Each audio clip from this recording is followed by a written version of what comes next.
Bien le bonjour, aujourd'hui je viens de sortir une nouvelle vidéo, un dessin sur Kuroro Lucifer, donc déjà n'hésitez pas à aller la voir. Voilà, je l'ai sorti aujourd'hui, on est le 25 août, aujourd'hui par une demande d'abonnés d'une personne, on m'a demandé de faire une présentation de tout mon matériel, donc aujourd'hui je suis là, ici, pour faire ça. Donc je vais la faire cette vidéo.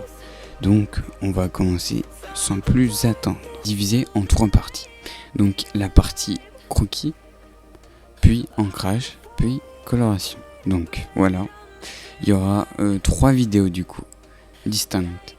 Parce que en une vidéo ce serait 30 minutes. Voilà. Rien qu'en mettant une part de mes audios, j'ai 30 minutes de vidéo. Donc je vais diviser ça en 3 vidéos, voilà, parce que ça fait beaucoup 30 minutes pour vous, voilà. Bon, je vous laisse. Donc mon premier point vraiment à montrer, le premier je dis bien, ce sera mes papiers. Donc voilà, je vous laisse avec mon audio. Donc en fait, nous nous retrouvons dans cette nouvelle partie. En fait, j'avais, lors du tournage, j'avais oublié les papiers. On ne peut pas dessiner sans papier, si, mais sur des autres supports. Donc, mes papiers. Donc, je vais vous les présenter. Donc, le premier type de papier que je vais vous présenter, c'est le papier de chez Canson, Bristol. Donc là vous pourrez sûrement y remarquer à la caméra. Donc c'est un papier en format A4. Il y a 50 feuilles à l'intérieur du bloc. Et du coup c'est du 180 grammes. Voilà. Donc c'est celui que vous pourrez voir dans les tests de la vidéo. Voilà.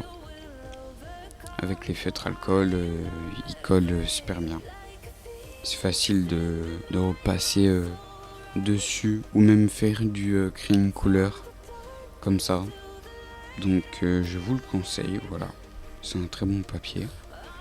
Après le deuxième type et format de papier, c'est du coup c'est pas nouveau, mais c'est un carnet, voilà, du papier en format A5. Alors ce papier, c'est celui que j'utilise le plus. Déjà de 1, ce papier, contrairement au Canson, le feutre alcool, quand on applique du feutre alcool avec le Canson ou n'importe quel papier, en général on voit le feutre alcool derrière. Mais en l'occurrence avec le bloc graphite, on peut mettre une couche industrielle de feutre alcool, ça ne se verra pas à l'arrière. Voilà. Donc vraiment ça c'est bien pour pas tacher les autres feuilles derrière quand on veut juste mettre un peu de feutre alcool ou faire un dégradé.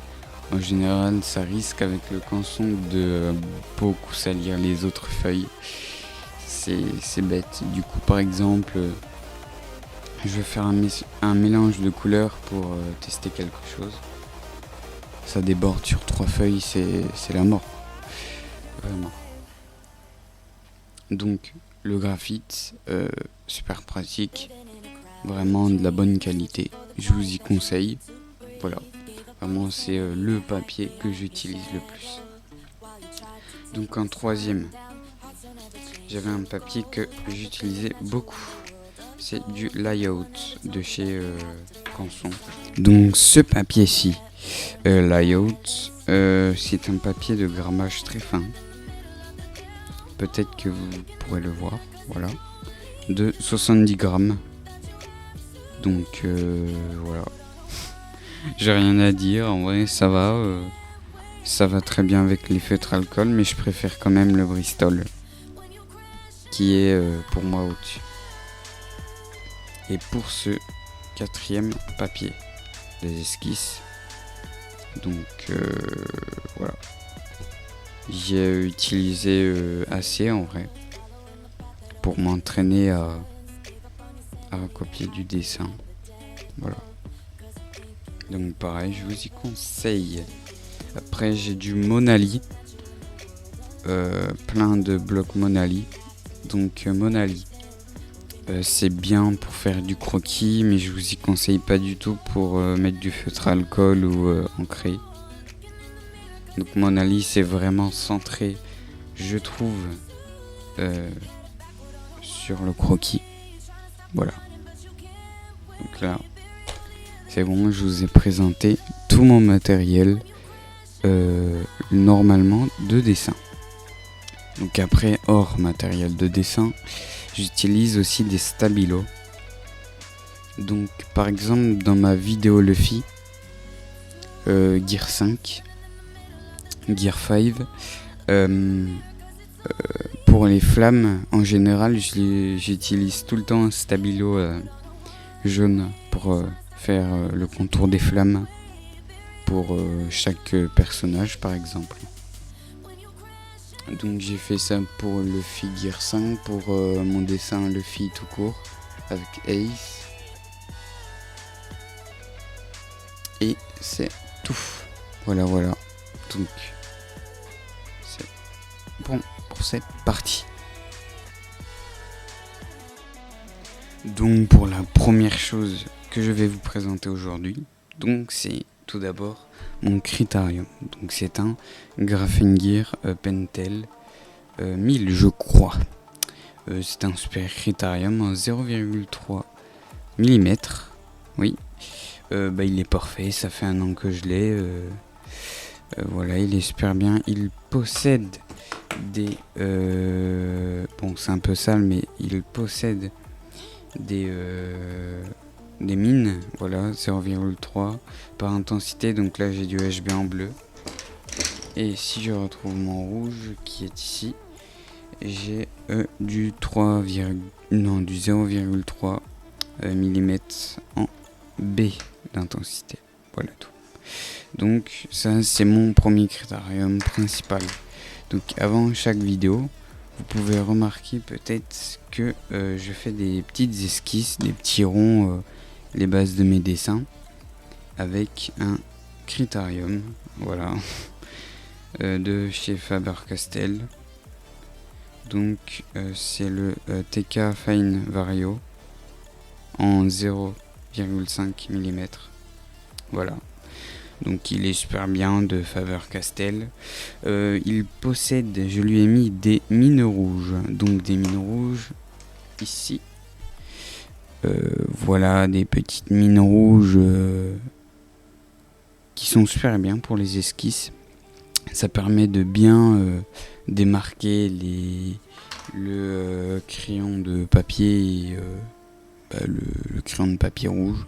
Du coup c'est très bien pour le croquis, tout simplement. Donc maintenant, c'est bien d'avoir tout ça, mais il faut bien l'effacer. Bon, j'ai une gomme blanche Faber-Castell qui efface très très bien. Donc c'est une bonne gomme. Après, une de mes gommes que j'utilise le plus, c'est la mie de pain. Voilà, Faber-Castell. Les deux sont Faber-Castell. Une que vous pouvez souvent remarquer, c'est une gomme électrique Derwent. Tenez. Voilà. Donc il y a des petites recharges comme ça. Voilà, c'est tout mignon. Donc, c'est pas trop cher, ça va. Voilà. J'ai une autre gomme mono Smart de Tombow qui est super bien aussi. Toutes les gommes sont pas mal. Voilà.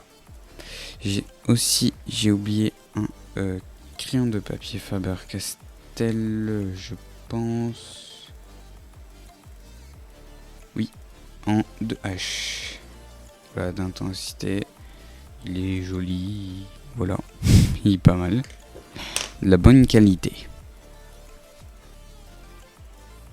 Et pour finir cette partie de gomme, hop, je vous les laisse comme ça. J'ai une gomme de Mono Tombow. Donc c'est une petite gomme comme ça. Voilà, c'est une sorte de critérium où tu mets des gommes dedans.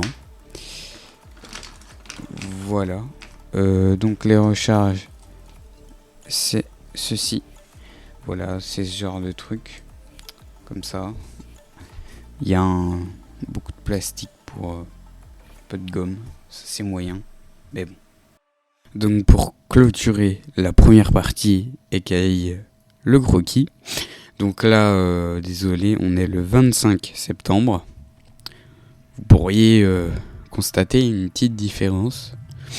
J'ai pas trop pu faire de montage à cause de la rentrée. Là actuellement je suis malade. Voilà, j'ai un gros rhume. Voilà. Pour le dire, dans cette vidéo je n'ai pas été sponsorisé.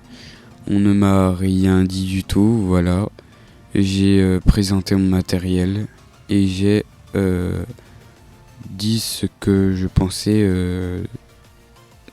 de ces matériaux. Voilà. Sur ce, je vais vous laisser pour cette première partie. On se retrouve dans la deuxième qui arrive bientôt, j'espère. Normalement, c'est la plus courte, la partie ancrage qui va arriver. Je vous laisse. N'hésitez pas à vous abonner, à liker. A plus.